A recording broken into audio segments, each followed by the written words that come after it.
Veja, o político sempre vai ser o político. A função dele, deixa eu arrumar aqui. A função dele é, não do ponto de vista teórico, mas na prática, o que os políticos fazem de fato, são as negociatas, os desvios de verba, são os atos escusos com a utilização de verba pública com o objetivo de autopromoção, enriquecimento, ganho de poder e assim por diante. A gente já devia saber. Erro é de quem espera alguma coisa da política. Mas a coisa continuou, ficou mais grave, né? Nós tivemos em 2005 o referendo, no qual 64 milhões de pessoas votaram contra o desarmamento no Brasil. E, em tese, estaria tudo resolvido. Porque nós votamos contra o desarmamento, é claro que então está resolvido, não é mesmo? Na prática, depois desta votação do referendo, nada mudou. Pelo contrário, houve até um endurecimento da forma como as armas passaram a ser tratadas. E sabe o que nós fizemos? Permanecemos inertes. E o que você esperava? A gente chegou em 2012, então, com o projeto de lei 3722. Pela primeira vez, um parlamentar tinha uma proposta de revogar expressamente a 10.826. Deputado Rogério Peninha Mendonça, do PMDB de Santa Catarina, merece todo esse crédito.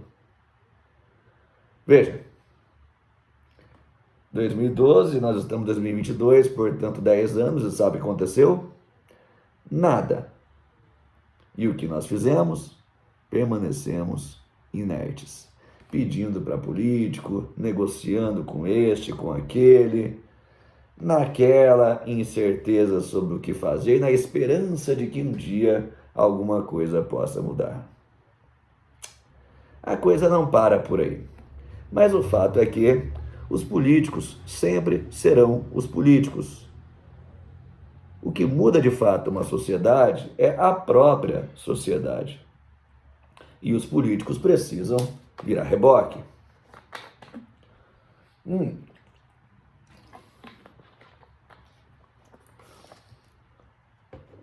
Para pensar comigo.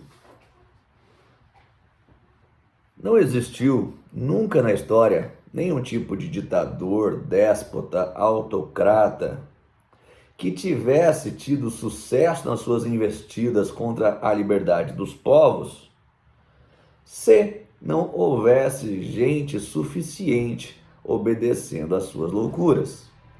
O grande problema da tirania não está no tirano, mas nos obedientes. A grande força do déspota, do tirano, do autocrata, está em quem obedece a ele, de forma que, imagine um maluco que tivesse, por exemplo, dado um golpe no Brasil e se declarado o imperador da República Autocrática do Brasil. Que poder ele teria se ninguém o obedecesse? E que poder ele teria, por exemplo, se as pessoas ou as instituições dessem a ele esse crédito? Ok, ele é agora o imperador, obedecê-lo-emos. Você consegue traçar essas duas coisas? As pessoas perguntam, Lucas, mas como que nós fazemos então a desobediência na prática? Eu acho engraçado de alguma forma essa pergunta, porque o brasileiro, ele sempre foi naturalmente um povo mais ou menos desobediente. É claro, guardadas as devidas proporções. Até alguém comentou no nosso vídeo de ontem ou anteontem alguns exemplos que eu vou tentar replicar aqui e talvez você que assiste este vídeo tenha também alguns exemplos dentro de si próprio. O colega, me desculpa por não citar o seu nome, o Alzheimer aqui pegou forte, eu não consigo lembrar, mas a ideia não é minha dessa citação, faço questão de dar crédito aí depois.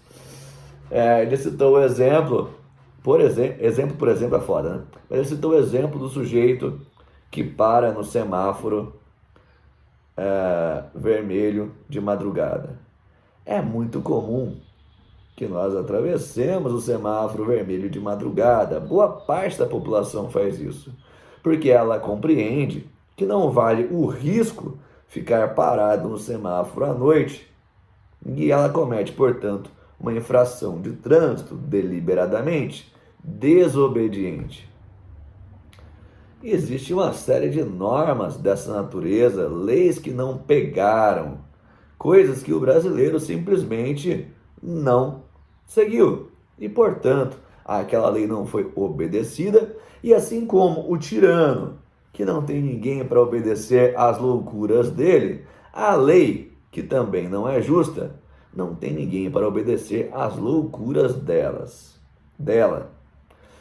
E, meu querido, se você parar para pensar a quantidade de coisas inacreditáveis que existem na legislação, é realmente indescritível, inacreditável. Só que quando o assunto é armas de fogo, evidentemente a coisa é mais grave. São as armas de fogo, em última análise, as únicas ferramentas capazes de assegurar qualquer outro direito que você tenha. Já parou para pensar nisso? Imagina, por exemplo, o sujeito ali aqui, a gente tem que sair um pouco do mundo jurídico, né? Sair um pouco do mundo político e colocar os pés no chão. Imaginar que as teorias vão se autorresolver é uma ingenuidade. É aquela história, tem um monte de gente que tira sarro disso, né? Do sujeito que é assaltado e tá com a arma na cabeça, ele fala, não, você não pode me assaltar, porque este é um país desarmado. Não é assim que acontece.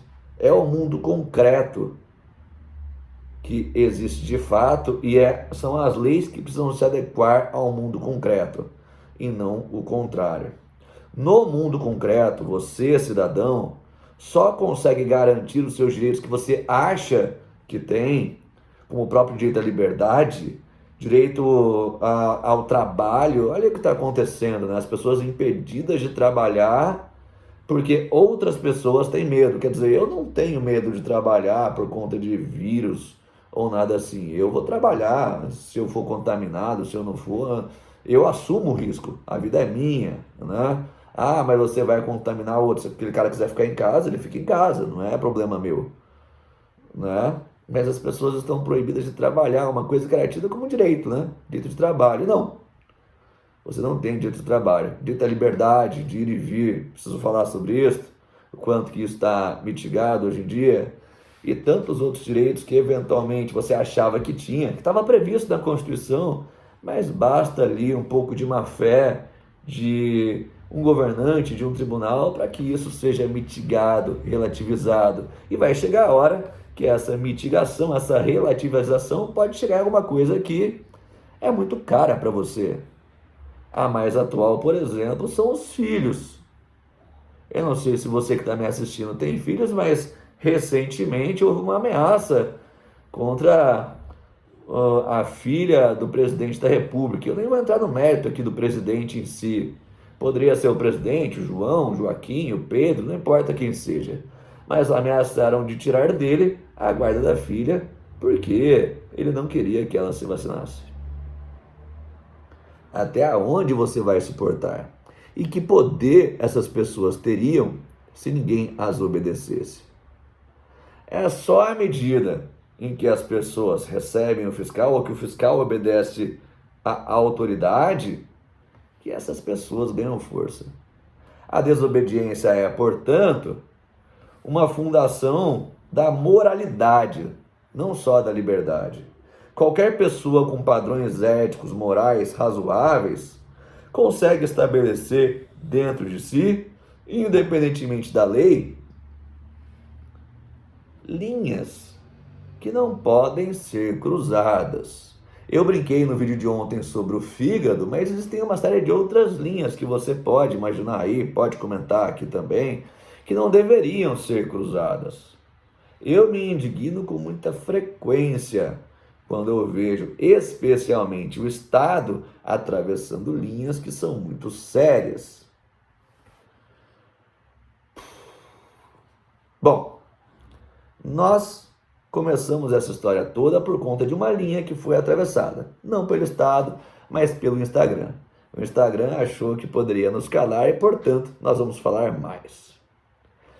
Quando o Estado diz para você que você não deve se armar, o que é que você deve fazer?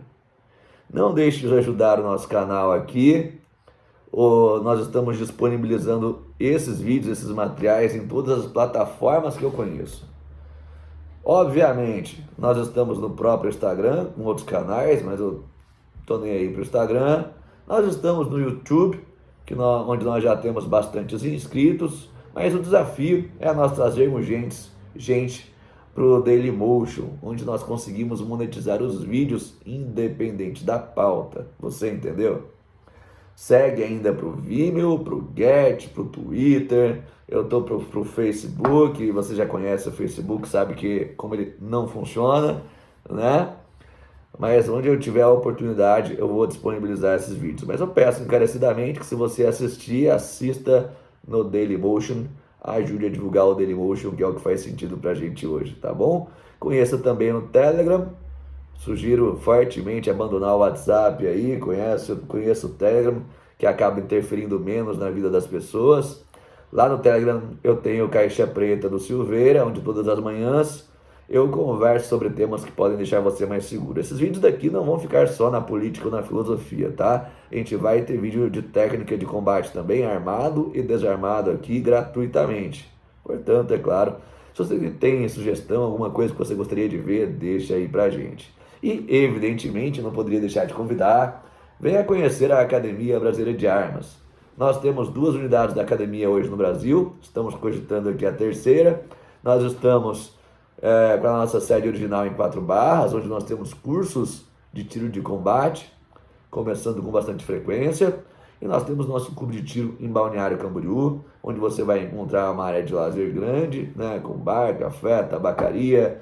A gente está colocando lá uma televisão para que você possa assistir luta, conversar com os amigos. Tem lá a nossa loja, tem o clube de tiro, o stand em si e muitas novidades que vem por aí. Vem conversar pessoalmente aqui comigo, é sempre um prazer receber, tá bom? E, evidentemente, amanhã tem mais conteúdo. Um abraço.